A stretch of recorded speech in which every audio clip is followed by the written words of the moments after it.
Olá, turma! Na aula de hoje a gente vai aprender um pouco sobre os números primos, certo? Vamos aprender o que é o número primo e como identificar o número primo, tá bom? Bom, primeiro a gente tem que lembrar do seguinte: alguns números, certo? A gente consegue encontrar os divisores naturais daquele número, que foi o conteúdo da aula passada. No caso do 32, a gente consegue encontrar aqui como divisores o 1, o 2, o 4, o 8, o 16 e o próprio 32. Porém, nem todos os números a gente vai encontrar tantos divisores assim, certo? Há números naturais maiores que 1 que tem apenas dois divisores naturais distintos. O número 1, que é divisor de todos os números, e o próprio número. Esses números são chamados de números primos. Então, todo número que eu só consiga dividir por 1 e por ele mesmo, certo? A gente pode considerar como número primo. A gente tem aqui três exemplos. O número 2, ele é um número primo, pois seus divisores são apenas o 1 e o 2, que é o próprio número.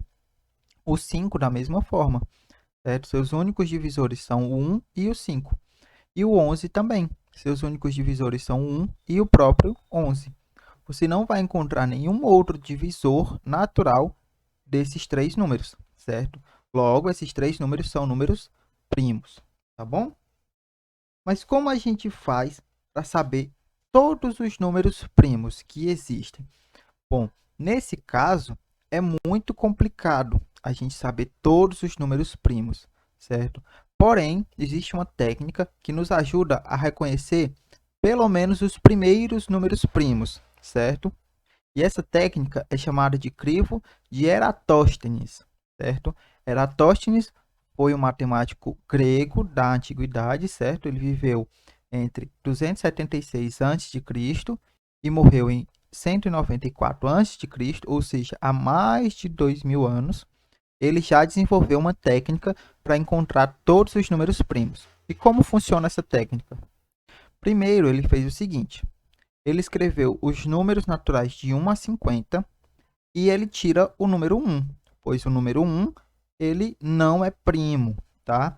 Por que ele não é primo? Porque ele não entra na nossa regrinha de ter dois divisores distintos.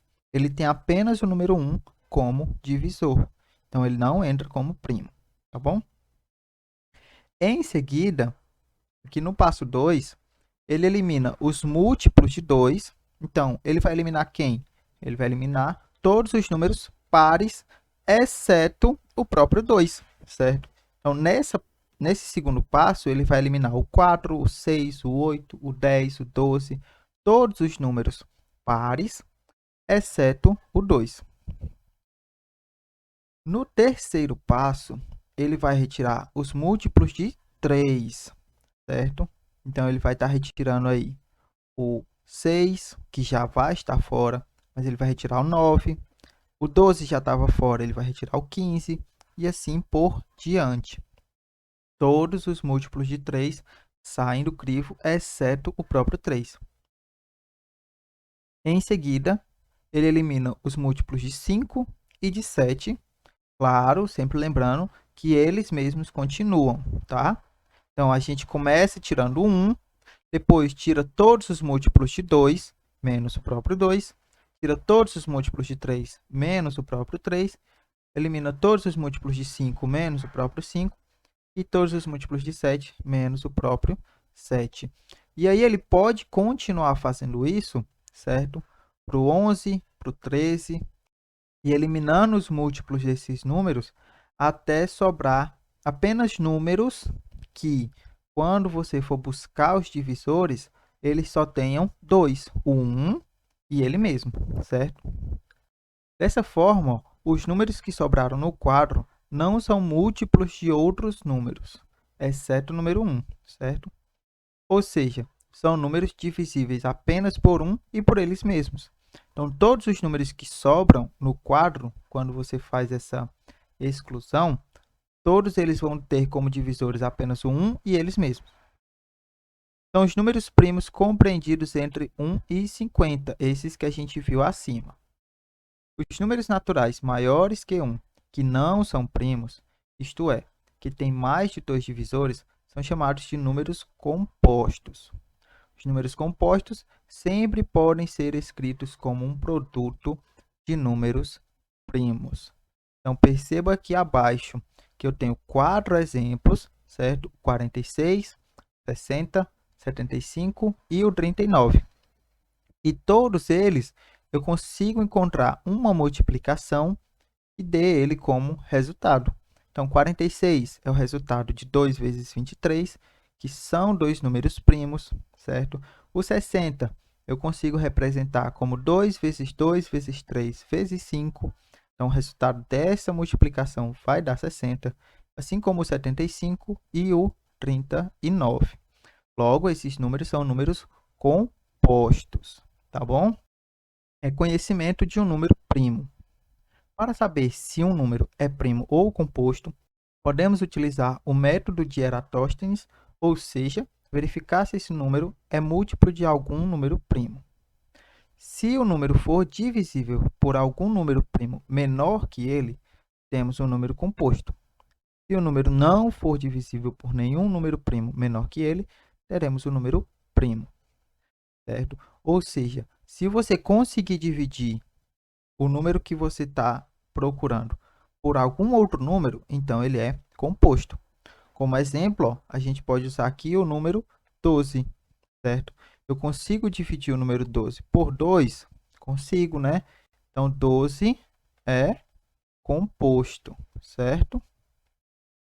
Para isso, dividimos sucessivamente o número dado pelos números primos até obter um quociente menor ou igual ao divisor. Se nenhuma das divisões for exata, o número é primo. Então, por exemplo, o número 17. Eu não consigo dividir por 2, certo? Eu não vou conseguir encontrar nenhum resultado. Eu não consigo dividir por 3. Também não vou encontrar um resultado exato. Nem por 5. Não vou conseguir encontrar.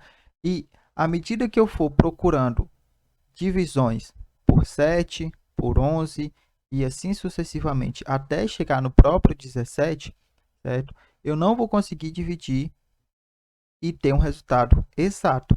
Logo, o 17 é um número primo, certo? Porque eu não consigo dividir 17 por ninguém, exceto por 1 e por 17, por ele mesmo. Outro exemplo que o livro dá é o seguinte: para classificar 137 como primo ou composto, verificamos se esse número é divisível por pelo menos um número primo menor que ele. Observamos que 137 não é divisível por 2, nem por 3, nem por 5. Continuamos as divisões pelos números primos seguintes.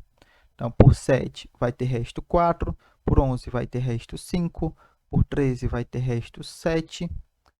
E aí, quando você chega num quociente menor que o divisor, ou seja, esse número do resultado é menor que o número que você está dividindo, você pode parar de procurar divisões e a partir daí você tem certeza que 137 é primo, certo? Percebemos que 137 também não é divisível por 7, 11 e 13, como a gente acabou de ver. Se continuarmos dividindo 137 por números primos maiores que 13, os quocientes ficarão cada vez menores. Como já testamos os primos menores que 13, não encontraremos um número primo pelo qual 137 seja divisível. Portanto, 137 é um número primo. Então, resumindo, para você ter certeza que um número é primo ou não, basta você testar a divisão por todos os primos que você conhece, nesse caso, o 2, o 3, o 5, o 7, o 11, o 13, certo? Professor, como é que eu sei que esses números que o senhor falou são primos? Pelo crivo